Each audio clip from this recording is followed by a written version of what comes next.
Morjes.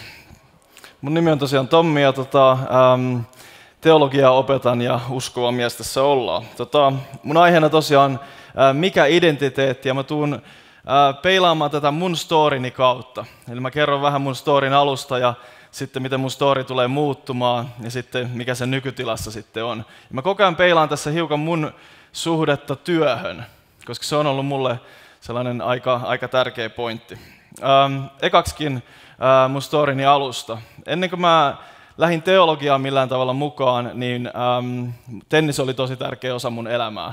Mä aloitin sen 10-vuotiaana ja tykästyin saman tien lajiin. Mä olin kokeillut kaikkea muuta sitä aikaisemminkin, jopa telinejumppaa, mutta älkää kertoko kellekään tästä näin. Ja 15-vuotiaana mä sitten aloitin treenaamaan tennistä silleen ammattimaisesti. Pelattiin 2 kertaa päivässä tai treenattiin 2 kertaa päivässä ja matkustusta alkoi tulla siinä kanssa mukaan ja 19-vuotiaana mä siirryin sitten ammattilaiseksi. Ja sitä pelaamista, siihen liittyvää matkustelua kesti sitten 27-vuotiaaksi asti. Ja se oli tosi hienoa aikaa, koska mä pääsin tekemään sellaista, mistä mä todella nautin. Se oli, missä mä pääsin niin kuin kokeilemaan omia rajojani.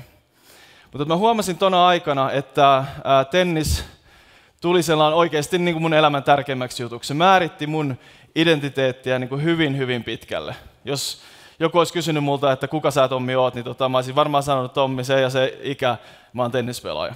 Se oli tosi tärkeä mun identiteetille. Mä halusin saavuttaa siinä, niin kuin menestyä jollain tavalla. Ja sehän on ihan hyvä asia. Totta kai me halutaan sitä meidän ammatissa, me halutaan tehdä se hyvin. Mutta mistä motiivista käsin niin mä halusin näin tehdä, niin ehkä se oli kuitenkin aika pitkälti se, no mä halusin olla niin kuin suuri nimi, mä halusin menestystä itselleni, kunniaa itselleni siitä.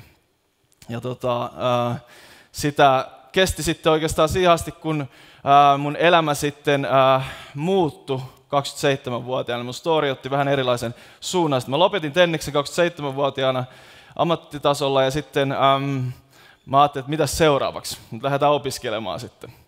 Ja mä tykkäsin elokuvista, niin mä ajattelin, että no, lähdetään sitten englannin kääntämistä ja tulkkausta opiskelemaan, että sitten mä voin ruveta kääntämään elokuvia, niitä tekstittämään, koska se olisi sitten mun harrastus ja sitten työ mä saisin yhdistettyä ne samalla. Ja se meni hyvin, okei, mä aloin opiskella, mutta siinä opiskelujen lomassa mä tulinkin sitten uskoon. Se muuttikin mun elämää aika paljon. Kun mä tulin uskoon, mä tajusinkin ja koin sen, että mä oon saanut mun syntini anteeksi. Se oli oikeastaan kirjaimellisesti sellainen taakka otettiin pois mun harteilta. Mä tiesin, että mä oon saanut syntini anteeksi, mulle tuli sellainen ilo siitä. Mun moraali muuttui aika pitkälti. Mun kaveritkin huomasi yliopistolla sen, mun elämä muuttui siinä. Mä sain kutsumuksen myös tehdä hengellistä työtä, mitä mä oon saanut tehdä nyt monta vuotta sitten. Aluksi seurakunnassa pastorina ja sitten myös isossa kirjassa opettajana nyt. Ja kiitän siitä Jumalaa, Jumala on muuttanut mun elämää paljon.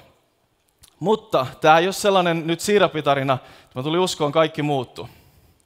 Koska mehän nähdään se, että se ei niin aina käy. Joitain osa-alueita mun elämässä, niin mun identiteetti, että mä oon Kristukseen uskova, niin se ehkä kuitenkaan aina määrittänyt kaikilta osin sitten, miten mun elämä meni.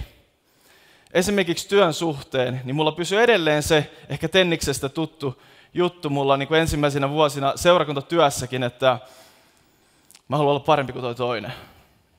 Jollain tavalla siinä oli myös sitä oman kunnian hakemista selkeästi. Työ tehdään totta kai hyvin, se voidaan tehdä Jumalalle kunniaksi, mutta mä huomasin, että alussa ainakin mulla siinä oli kyllä paljon parantamisen varaa.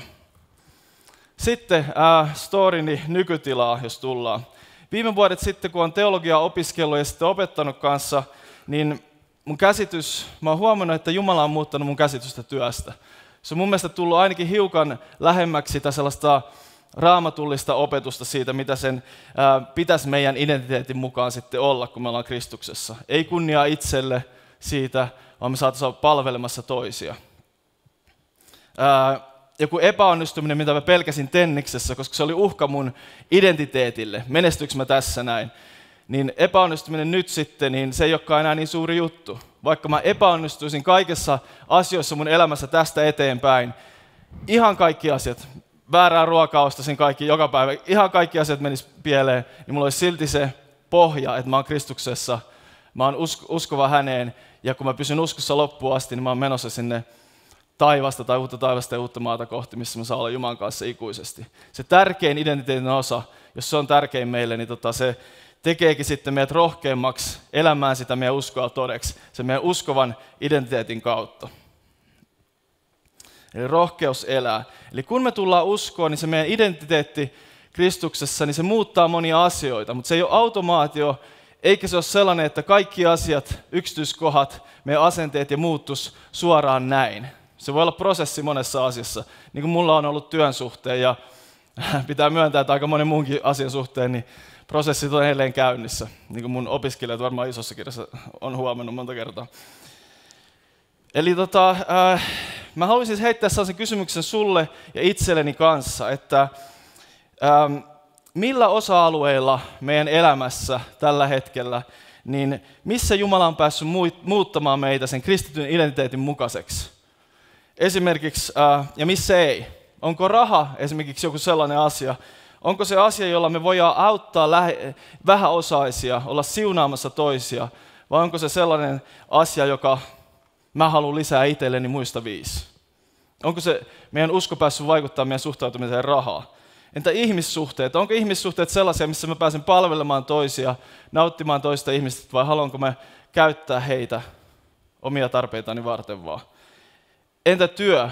Teenkö mä työni hyvin sen takia, että mä teen sen kunniaksi Jumalalle, vai teekö mä sen oman kunnian pyynnöstäni? Eli tänään kysymyksenä mulle itselleni, sulle kanssa, meille kaikille keskeneräisille kristityille, mikä identiteetti määrittää meitä tänään?